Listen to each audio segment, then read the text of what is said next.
Yan, good morning mga idol. So, ito po yung araw na pupunta tayo sa farm ni Sir DB8. So, yan. So, inaantay po natin siya. Kasamahan tayo pupunta dun sa farm ni Sir Dante Hindo mismo mga idol. Ayan guys, magandang araw po sa inyong lahat. So, andito na po kami sa manukan ni Sir Dante Hindo ng DB8 Game Farm mga idol sa Bacolod. So ayan mga idol, so marami din pong manok, ayan. So puntahan natin yung kanyang mga range mga idol, silipin natin yung mga stags mga idol, tingnan natin mga idol. So kasama ko ngayon si Sir Dante Hindo mga idol, andun siya sa napakabait na tao mga idol. Ayan, talagang kaibigan na tumulong din sa ating mga kasama.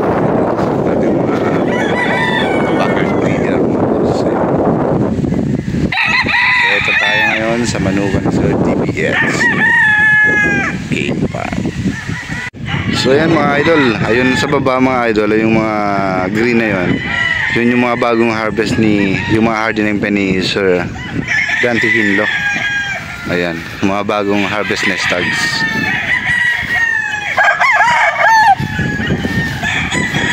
Ganda, ang lamig, malamig sa lugar na ito mga idol. Ayan.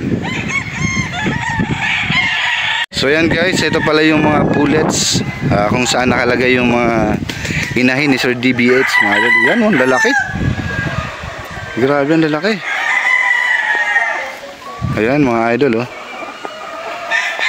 Ang lalaking manok, ang lalaking inahin.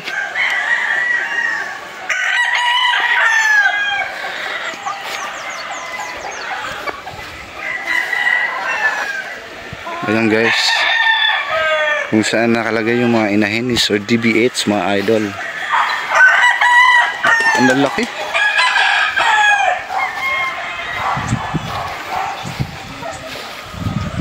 So ayan, ito yung mga blocks. Grabe, ang gaganda. Ito yung mga blocks mga idol ni Sir DB8. Blocks.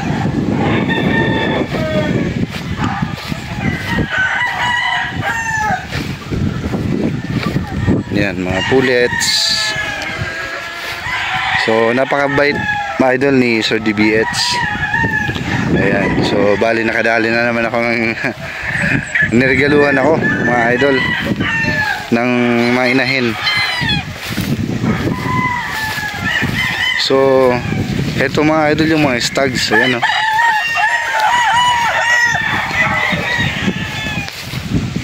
Ayan. Ito yung hardening nyo, idol, no? Ayan, oh. Guys, ang dami. Ayan, sa kulay green na yan. Ayan, mga idol, hanggang doon.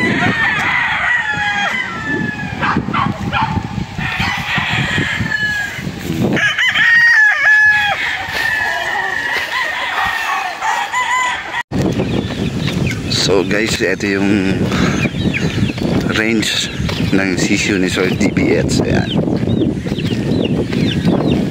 Ito yung mga black. Hanggang doon yan sir, sa dulo? Oo. Sa taas? Nandun na sila sa ilalim. Ito yung malaki na sinasabi yung bago? Hindi. Hindi pa yun? Yung 10 hectares. Mga almost 1 hectare itong range. 1 hectare.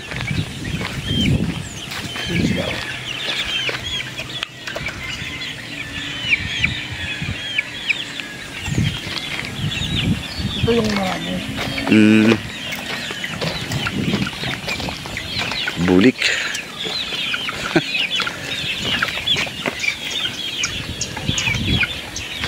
Ayun, sa baba marami. Pag mga next week siguro, next week nandun na sila. Pag medyo malaki-laki na, sila. Umakyat na din sa bundok. Oo. Dito na sila nakatulog eh. Dito sa mga puno. Sa mga puno. Yan, dito sila natutulog. Ito marami guys.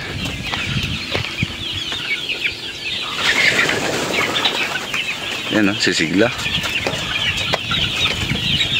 Sisigla.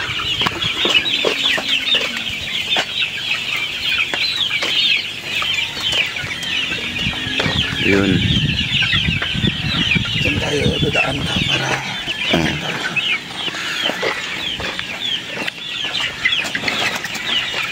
So ito guys yung isa sa mga range ni Sir Dante.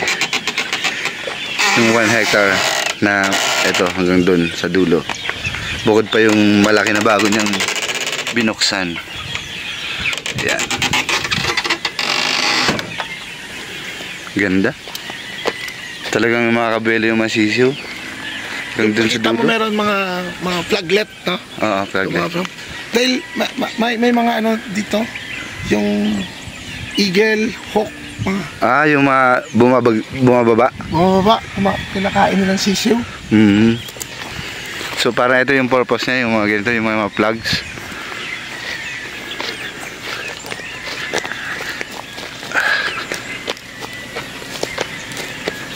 Mamaya, punta tayo dun sa malalaki na. Opo. Ganda. So ito mga idol is ito yung mga range ni Sir DBH. Ayan o, malalaki na. Medyo malalaki. Buhay na buhay yung kulay. Hindi, ang laki o. Puro range pala to. Ayan idol o.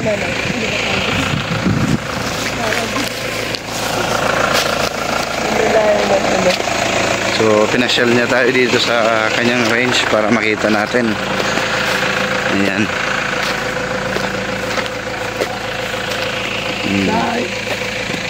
Ang taga-alaga natin dito, babae. Oo, nag-aalaga yan sa mga sisiw natin dito. Babae yung nag-aalaga. Yes.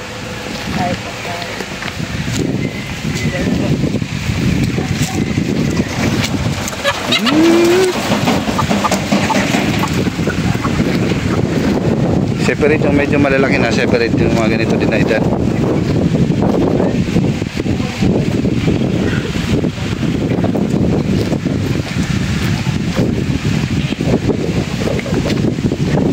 Ito yung nakikita ko sir na Plenex nyo lang sa ano sa reels.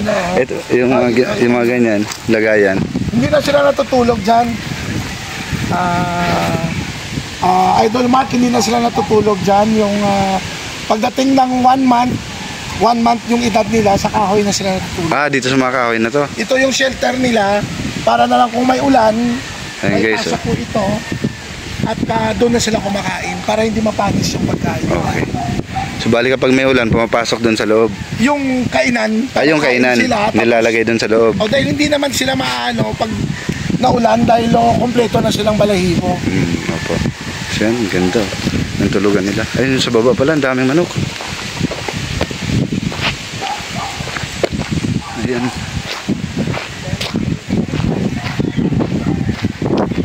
Guys, pababa. Tapos dito na sila natutulog sa mga puno. Ayan o. Si ano pa pupura? Ganda ng lagayan ni sir.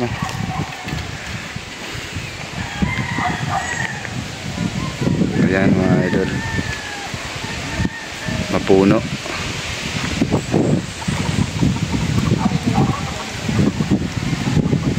Ano, babae yung nagpapakain. Siya daw yung taga-alaga nitong mga manok dito sa range. Pag lumaki yung farm mo, napakain.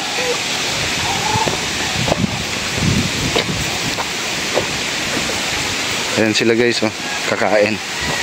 Papakainin.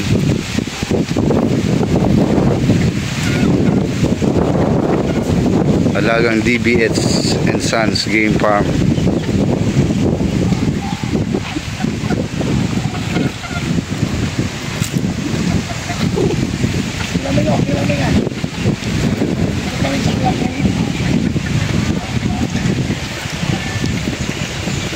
Guys, hanggang papunta dun sa dulo, puro range. Ang ganda ng lagayan ng manok nila.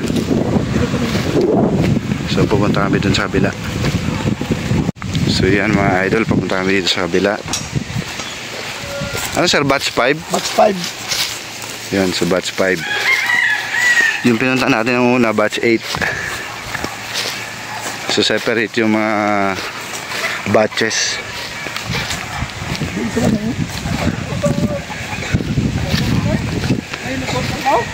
Yan, napuno. Baka dun yun sa baba. Dito na sila eh, sa baba. Ayun, ang dahil manok dun sa baba guys. Marami ito, puno ito ng ano eh. Vitamin nga. Ay,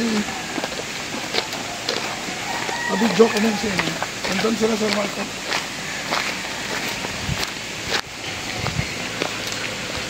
Ito na mga edad ng manok, sa ganitong edad, itong batch, nagkakalat na sila, nandun na yung iba sa ilalim, no? Dahil lumalaki na sila, meron na silang parang territorial na instinct yung mga manok natin. So, nakita ninyo nandun sa ilalim, yun lang materik yung sa ilalim, no? So, dito natin sila nilalagay mula day 8 hanggang ma-harvest natin sila. So, ito po yung counting range natin na ilagay sa kanila. Andun sa baba yung mga manok. At merong iilan dito. Ayan. Ayan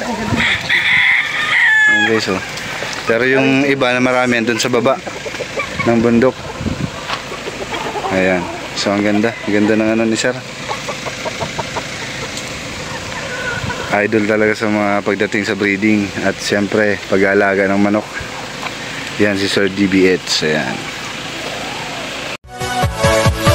Yeah.